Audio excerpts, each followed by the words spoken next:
KCN में आपका स्वागत है। मैं किंग हमीद।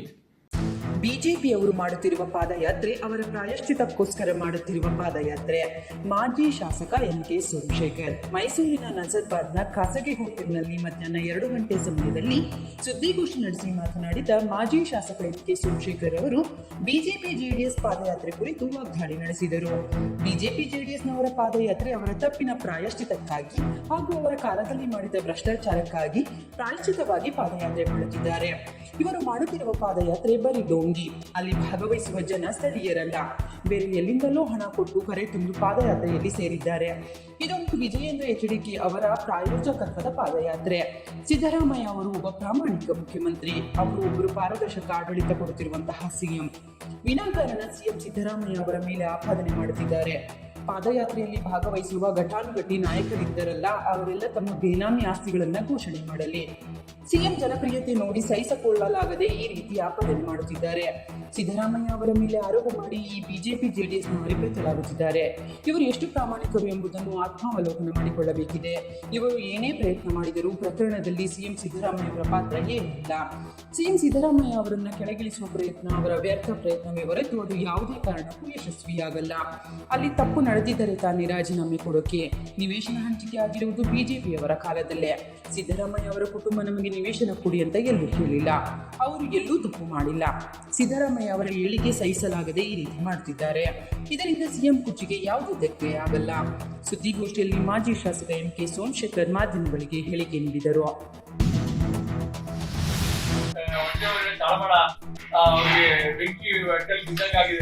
ಹಾಗಾಗಿ ತಡೆದುಕೊಳ್ಳಾದೆ ಈ ರೀತಿ ಎಲ್ಲ ಮಾಡ್ಲಿಕ್ಕೆ ಹೋಗ್ತಾರೆ.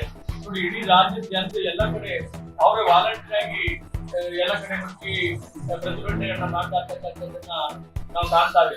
ಅವ್ರ ಜನಪ್ರಿಯತೆ ಕಂಡೇ ಇವರಿಗೆ ಆ ಹೊಟ್ಟೆ ಕಿಚ್ಚು ಸ್ಟಾರ್ಟ್ ಆಗಿದೆ. ಸರಿ, ಸರ್ಕಾರ ಯಾಕೆ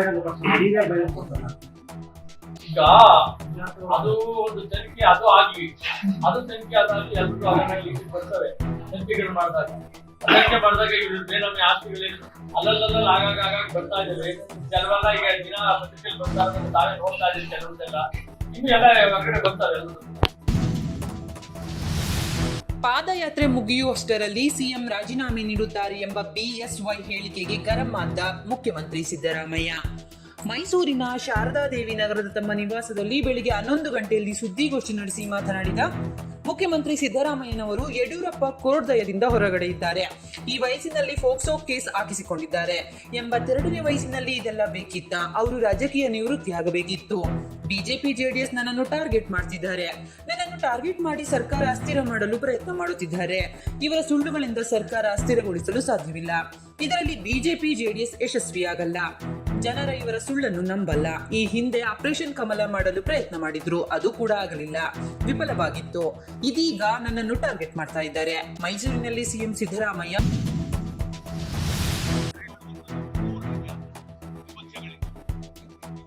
ಈಗ ಅವರು ನನ್ನ ಯಾಕೆ ಟಾರ್ಗೆಟ್ ಮಾಡ್ತಾರೆ?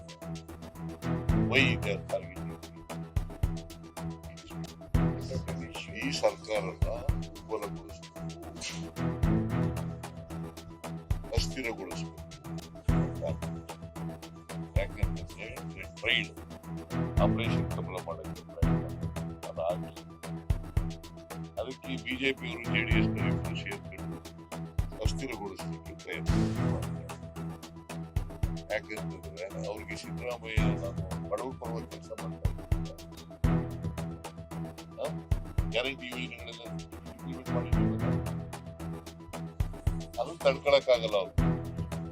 ಯಾಕಂತಂದ್ರೆ ಗ್ಯಾರಂಟಿ ಯೋಜನೆಗಳಿಗೆ ವಿರುದ್ಧ ಅವರು ಇದೊಂದು ಡೇ 1 ಹೇಳ್ತಾ ಇದ್ದಾರೆ, ಇದು ಮಾಡಕ್ಕಾಗಲ್ಲ ಅಂತ ಪ್ರಧಾನಮಂತ್ರಿಗಳೇ ಹೇಳಿ. ಒಂದ್ ವೇಳೆ ಮಾಡಿದ್ರು ಕೂಡ ನಿಲ್ಲಿಸ್ಬಿಡ್ತಾರೆ ಅಂತ ಹೇಳುದು. ನಿಲ್ಲಿಸಿದ್ವಿ, 1 ವರ್ಷದಿಂದ ಯಶಸ್ವಿಯಾಗಿ ಮಾಡ್ತಿದ್ದೀವಿ.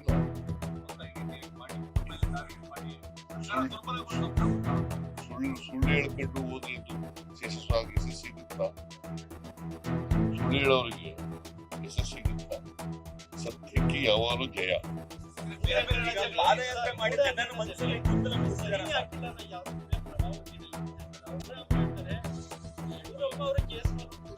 ಹಾಕಿದ್ದಿಲ್ಲ, ಪ್ರಭಾವ ಬೀರಿದೆ.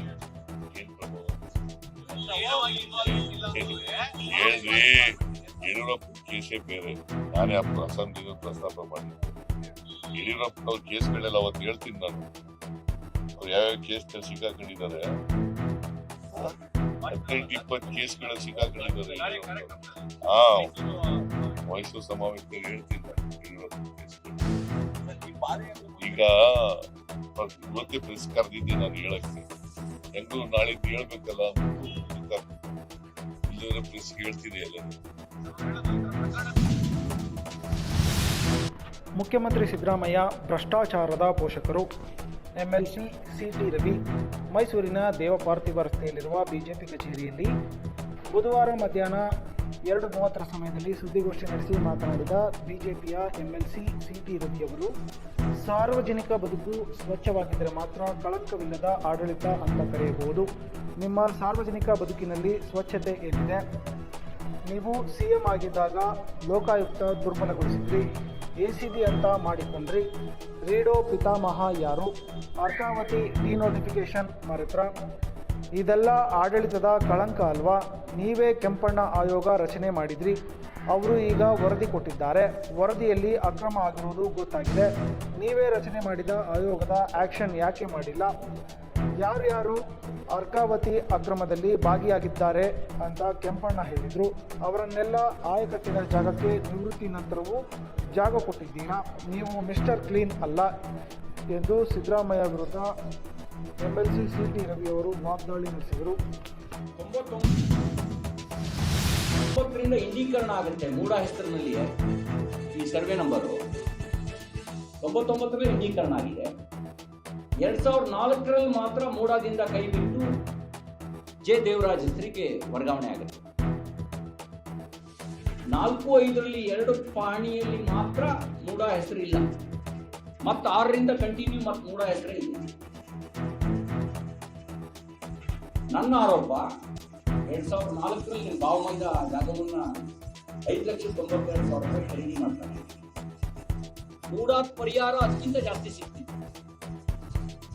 ಮೂಡಾದಲ್ಲಿ ಪರಿಹಾರ ತಗೊಂಡಿದ್ರು ಕೂಡ ನಿಂಗಾ ಗ್ರೂಪ್ ಜವರ ಪರಿಹಾರ ತಗೊಂಡಿದ್ರು ಕನಿಷ್ಠ ಅಂದ್ರೂ 12 ಲಕ್ಷ ರೂಪಾಯಿ ಪರಿಹಾರ ಸಿಗ್ತಿತ್ತು. ಅಧಿಕಾರಿಗಳ ವರ್ಗಾವಣೆ ದಂಧೆಯಲ್ಲಿ ಹಣ ಮಾಡುವ ಬದಲು ದೇವಸ್ಥಾನದಲ್ಲಿ ಭಿಕ್ಷೆ ಬೇಡಿ. ರಾಜ್ಯ ಸರ್ಕಾರದ ವಿರುದ್ಧ ಮಾಜಿ ಸಚಿವ ಸಾರಾ ಮಹೇಶ್ ವಾಗ್ದಾಳಿ. ರಾಮವಿಲಾಸ ರಸ್ತೆಯಲ್ಲಿರುವ ತಮ್ಮ ಕಚೇರಿಯಲ್ಲಿ ಮಂಗಳವಾರ ಬೆಳಗ್ಗೆ 11:30 ಸಮಯದಲ್ಲಿ ಸುದ್ದಿಗೋಷ್ಠಿ ನಡೆಸಿ ಮಾತನಾಡಿದ ಮಾಜಿ ಸಚಿವ ಸಾರಾ ಮಹೇಶ್ ಅವರು, ವರ್ಗಾವಣೆಯಾದ 7 ದಿನಗಳಲ್ಲಿ ಒಬ್ಬ ಪೊಲೀಸ್ ಅಧಿಕಾರಿ ಆತ್ಮಹತ್ಯೆ ಮಾಡಿಕೊಂಡಿದ್ದಾರೆ. ಕಾಂಗ್ರೆಸ್ ಶಾಸಕ ಚೆನ್ನಾರೆಡ್ಡಿ ಪಾಟೀಲ್ ಹಾಗೂ ಅವರ ಪುತ್ರರ ಕಿರುಕುಳದಿಂದ ಬೇಸತ್ತು ಪೊಲೀಸ್ ಅಧಿಕಾರಿ ಪರಶುರಾಮ್ ಆತ್ಮಹತ್ಯೆ ಮಾಡಿಕೊಂಡಿದ್ದಾರೆ. ಈಗಾಗಲೇ ಆ ಶಾಸಕ ಚೆನ್ನಾರೆಡ್ಡಿ ಪಾಟೀಲ್ ಹಾಗೂ ಅವರ ಪುತ್ರನನ್ನು ಬಂಧಿಸಿ ಕಾನೂನು ಕ್ರಮ ಕೈಗೊಳ್ಳಬೇಕಿತ್ತು. ಇದುವರೆಗೂ ಏಕೆ ಬಂಧಿಸಿಲ್ಲ? ಗೃಹ ಸಚಿವರೊಬ್ಬರು ಪ್ರಾಮಾಣಿಕರಾಗಿದ್ದರೆ ಮಾತ್ರ ಸಾಲದು, ಅವರ ಸುತ್ತಲೂ ಇರುವವರು ಪ್ರಾಮಾಣಿಕರಾಗಿರಬೇಕು. ಈ ಹಿಂದೆ ಯಾವುದೇ ಸರ್ಕಾರ ಪೊಲೀಸ್ ಇಲಾಖೆಯನ್ನು ಇಷ್ಟೊಂದು ಕೀಳು ಮಟ್ಟದಲ್ಲಿ ನಡೆಸಿಕೊಂಡಿರಲಿಲ್ಲ. ಈ ಕೂಡಲೇ ತಪ್ಪಿತಸ್ಥರನ್ನು ಬಂಧಿಸಿ ಕಾನೂನು ಕ್ರಮ ಕೈಗೊಳ್ಳಬೇಕು. ಸಿಎಂ ಸಿದ್ದರಾಮಯ್ಯ ಅಧಿಕಾರಕ್ಕಾಗಿ ರಾಜಿ ಮಾಡಿಕೊಳ್ಳಬಾರದು. ಈ ಕೂಡಲೇ ಶಾಸಕ ಹಾಗೂ ಪುತ್ರನನ್ನು ಬಂಧಿಸಿ ಕ್ರಮ ಕೈಗೊಳ್ಳಬೇಕೆಂದು ಸಾರಾ ಮಹೇಶ್ ಅವರು ಮೈಸೂರಿನಲ್ಲಿ ಆಗ್ರಹಿಸಿದರು. ಕೆಲವರು ಒಳ್ಳೆ ಪ್ರಾಮಾಣಿಕರು ಇಲ್ಲ ಅಂತ ಹೇಳಲ್ಲ. ಆದ್ರೆ ಏನಾಗ್ತಾ ಇದೆ, ಆ ಹೆಣ್ಣುಮಗಳು ನಿನ್ನೆ ನಿಮ್ಮ ಎಲೆಕ್ಟ್ರಾನಿಕ್ ಮೀಡಿಯಾ ಮುಂದೆ ನನ್ನ ಗಂಡನ್ಗೆ ನ್ಯಾಯ ಸಿಗ್ಬೇಕು ಅಂತ ಹೇಳಿ ಕಣ್ಣೀರಾಗ್ತಾ ಇದ್ದಾರಲ್ಲ, ಯಾಕಿನ್ನೂ ಅರೆಸ್ಟ್ ಮಾಡಿಲ್ಲ? ಯಾಕಿನ್ನೂ ಸಸ್ಪೆಂಡ್ ಮಾಡಿಲ್ಲ?